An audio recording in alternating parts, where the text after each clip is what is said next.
இரண்டாவது இமாமோடு சேருகின்ற அமைப்பு தான் எங்கள் எல்லோருக்கும் அதிக சந்தேகங்கள் இருக்கின்ற ஒரு பகுதி. இமாம் ருக்கூவில் இருக்கின்ற பொழுது இமாமை நாங்கள் எப்படி அடைந்து கொள்வது? இமாமை ருக்கூவில் நாங்கள் சேருகின்ற அமைப்பு சம்பந்தமாக கண்ணியத்துக்குரிய சகோதரர்களே பல கருத்து வேறுபாடு அறிஞர்களுக்கு இடையில் இருக்கிறது. இமாமை ருக்கூவில் சேர்ந்தால் அந்த ரகாத் எங்களுக்கு சேருமா இல்லையா? இதிலேயே அறிஞர்களுக்கு இடையில் பல கருத்து இருக்கு. ஏனென்றால் எந்த ஒரு ஹதீஸும் நேரடியாக எவரொருவர் ருக்குவை இமாம் இருக்கின்ற பொழுது ருக்குவை அடைந்து கொள்வாரோ அவருக்கு அந்த ரகாத்து கூடும் என்று எந்த ஹதீஸும் இல்லை. சில அறிஞர்கள் ஒரு கிதாபில் ஒரு செய்தியை பதிவு செய்திருக்கிறார்கள். ஃபமன் அதரக்க ருக்குஅ ஃபகத் அதரக்க ஸலா. யார் ருக்குவை அடைந்து கொண்டாரோ அவர் தொழுகை அடைந்து கொண்டார். இது ஹதீஸ் அல்ல. இப்படி ஒரு செய்தி எந்த ஹதீஸ் கிரந்தங்களிலும் பதிவு செய்யப்படவில்லை. எனவே நபிகள் நாயகம் ஸல்லல்லாஹு அலைஹி வஸல்லம் அவர்களுடைய ஏதாவது ஒரு செய்தி நீங்கள் ருக்குவை அடைந்தால் அந்த ரகாத் உங்களுக்கு அடைந்து விடும் என்று நேரடியாக வந்திருக்கிறதா என்று கேட்டால் கிடையாது. எந்த ஒரு ஹதீஸை வைத்து இந்த சட்டம் எடுக்கப்படுகிறது அப்படின்னு கேட்டால் கணியத்துக்குரிய சகோதரர்களே, அபூ பக்ரத் ரலியல்லாஹு அன்ஹு அவர்கள் ஒரு நாள் ரசூலுல்லாஹி ஸல்லல்லாஹு அலைஹி வஸல்லம் அவர்கள் தொழுகை நடத்தி கொண்டிருக்கிற பொழுது நபிகளார் ருக்குவிலே இருக்கிறார். இவர் அப்பதான் பள்ளிக்கு வருகிறார். அபூ பக்ரா பள்ளிக்கு வருகிறார். அல்லாஹுடைய தூதர் அவர்கள் ருக்குவிலே இருக்கிறார். இவர் மக்மூம்களோடு சஃபிலே வந்து சேர்ந்து கொள்ளாமல் சஃபுக்கு முன்னாடியே பள்ளிக்குள் நுழைந்த உடனேயே இவர் ருக்கு செய்து விட்டார். இவர் ருக்குவில் இருந்தவாறு நடந்து வந்துதான் சஃபிலே மக்மூம்களோடு இணைந்து கொள்கிறார். தொழுகை முடிந்தது. ரசூலுல்லாஹி ஸல்லல்லாஹு அலைஹி வஸல்லம் அவர்கள் அந்த சஹாபியை பார்த்து சொன்னார்கள். அவர் நடந்த செய்தியை ரசூலுல்லாஹுக்கு சொல்கிறார். யா ரசூலல்லாஹ், நான் வருகின்ற பொழுது நீங்கள் ருக்குவிலே இருந்தீர்கள். நான் சஃபிலே இணைவதற்கு முன்னாடியே நானும் ருக்கு செய்து நடந்து வந்துதான் உங்களோடு சேர்ந்தேன். ருக்குவுல இருந்த மாதிரியே நடந்து வந்து சேர்றார். அப்ப ரசூலுல்லாஹி ஸல்லல்லாஹு அலைஹி வஸல்லம் அவர்கள் சொன்னார்கள், ஜாதகல்லாஹு ஹிர்சன், அல்லாஹ் உங்களுடைய ஆர்வத்தை அதிகப்படுத்தட்டும், வலா தஉத், இனிமேல் நீங்கள் இவ்வாறு செய்ய வேண்டாம் என்று ரசூலுல்லாஹி ஸல்லல்லாஹு அலைஹி வஸல்லம் அவர்கள் அந்த சஹாபிக்கு கட்டளையிட்டார். இந்த ஒரு ஹதீஸ் தான் எவரொருவர் ருக்குவில் இமாமை அடைந்து கொள்கிறாரோ அவருக்கு அந்த ரகாத்து அடைந்ததாக கருத்தில் கொள்ளப்படும் என்று அறிஞர்கள் சொல்வதற்கு இந்த ஹதீஸ் தான் பிரதானமானது. இதுல ரசூலுல்லாஹி ஸல்லல்லாஹு அலைஹி வஸல்லம் அவர்கள் அந்த சஹாபியை மீண்டும் இப்படி செய்ய வேண்டாம் என்று தடுத்தது சஃப்ல வந்து இணையாமல் முன்னாடியே ருக்கு செய்தது. அவர் சஃப்ல வந்து சேர்ந்து ருக்கு செய்திருப்பாராக இருந்தால் பிரச்சனை இல்லை. ஆனா அவர் சஃபுக்கு வாரத்துக்கு முன்னாடி பள்ளிக்குள்ள வந்த உடனேயே ருக்கு செய்து நடந்து வந்து சேர்ந்தாரே, அதை ரசூலுல்லாஹி ஸல்லல்லாஹு அலைஹி வஸல்லம் அவர்கள் தடுக்கிறார்கள். மீண்டும் இதை நீங்கள் செய்ய வேண்டாம். ஜாதகல்லாஹு ஹிர்சன், தொழுகை மீது இருந்த உங்களுடைய ஆர்வத்தை அல்லாஹ் அதிகப்படுத்தட்டும் என்று ரசூலுல்லாஹ் பிரார்த்தனை செய்தார்.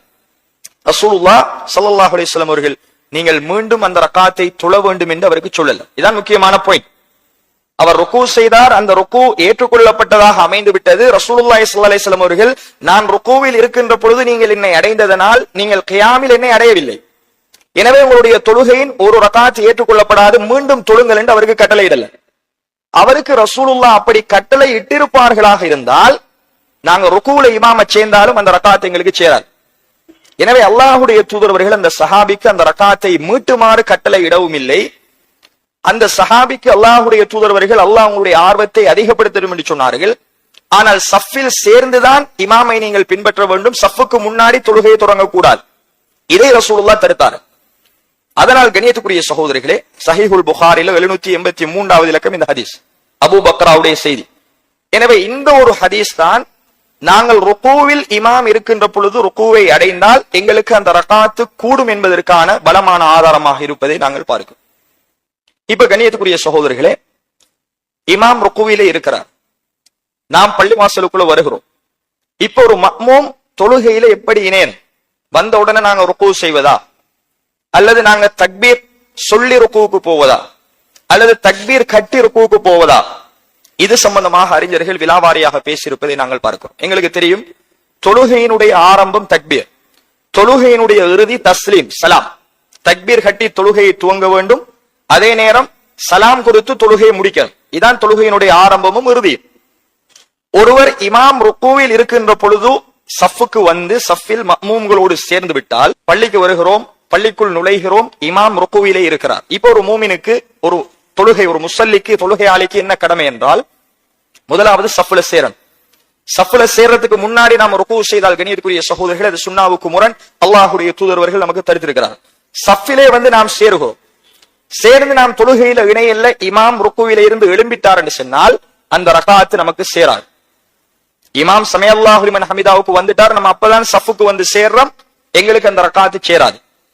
இமாம் ருக்குவிலேயே இருக்கிறார் என்கின்ற பொழுது நாம் உடனடியாக சஃபுக்கு வந்து முதலாவது செய்ய வேண்டியது தக்பீரத்துல் இஹ்ராமை அல்லாஹு அக்பர் என்று மொழிய வேண்டும். எங்களுக்கு இப்ப நம்ம பள்ளிக்குள்ள நுழையும் போதே அல்லாஹு அக்பர் என்று இமாம் ருக்குவுக்கு போனது விளங்கிட்டா எங்களுக்கு தெரியும், நிச்சயமாக இமாம் இன்னும் கொஞ்சம் செகண்ட்ல எழும்ப போறார். அப்படி என்கின்ற நிலையை நாங்கள் உணர்ந்தால் அல்லாஹு அக்பர் என்று கையை உயர்த்தி கட்டுவதற்கு எங்களுக்கு நேரம் இல்லை. கையை உயர்த்தி கட்டி திரும்ப ருக்குவுக்கு போக இமாம் ஒளிமிடுவார். எனவே அந்த நேரத்தில் சஃபில் சேர்ந்த ஒருவர் வாயால் கையை உயர்த்தாமல் அல்லாஹு அக்பர் என்று தக்பீரத்துல் இஹ்ராமை மொழிந்து ருக்குவுக்கான தக்பீரையும் சொல்லணும். அல்லாஹு அக்பர் என்று ருக்குவுக்கான தக்பீரை செய்து இமாமோடு சேர்ந்து கொண்டு சுபஹான ரப்பியல் அலீம் என்கின்ற துவாவை ஒரு தடவை அவர் ஓதினால் போதும். நேரம் இருந்தா நம்ம 3-4 எவ்வளவுக்கும் ஓதலாம். இமாம் எழும்பும் வரைக்கும் நாங்க முதலாவது ஒரு தடவையாவது ஓதினால் தான் அந்த ருக்கு எங்களுக்கு சேரும். நீங்க வந்தீங்க தக்பீரத்துல் இஹ்ராம் அல்லாஹு அக்பர் என்று முடிஞ்சீங்க, ருக்குவுக்குரிய தக்பீரை அல்லாஹு அக்பர் என்று ருக்குவுக்கு போய்த்தீங்க, ஆனா சுபஹான ரப்பியல் அலீம் ஓதல்ல, இமாம் ஒளிமிட்டார், நீங்க ஓதல்ல, ஒரு தடவையும் ஓதல்ல. இமாம் ருக்குவில் இருந்து சமிஅல்லாஹு லிமன் ஹமிதாவுக்கு வந்துட்டார் என்றால் கண்ணியத்துக்குரிய சகோதரிகளே அந்த ரக்காத் உங்களுக்கு சேராது. ஆக குறைந்தது ஒரு தடவையாவது நாம் தொழுகையில் சுபஹான ரப்பியல் அலீம் என்பதை ஓதுவது வாஜிப். எனவே அதை நாம் ஓதவில்லை என்றால் அந்த ருக்கு எங்களுக்கு சேராது என்பதை கண்ணியத்துக்குரிய சகோதரிகளை தெரிந்து கொள்ள வேண்டும்.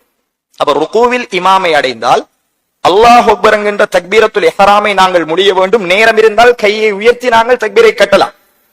கட்டி மீண்டும் அல்லாஹு அக்பர் என்று ருக்குவுக்கு வந்து சுபஹான ரப்பியல் அலீம் சுபஹான ரப்பியல் அலீம் சுபஹான ரப்பியல் அலீம் என்கின்ற துவாவை ஓதிக்கொண்டிருக்கின்ற பொழுது இமாம் சமிஅல்லாஹு லிமன் ஹமிதாவுக்கு வந்தால் நாங்களும் நிலைக்கு வந்து ரப்பனா வலக்கல் ஹம்து என்று ஓதுவோம். அந்த ரக்காத்தை நாங்க திரும்ப தொழ தேவை.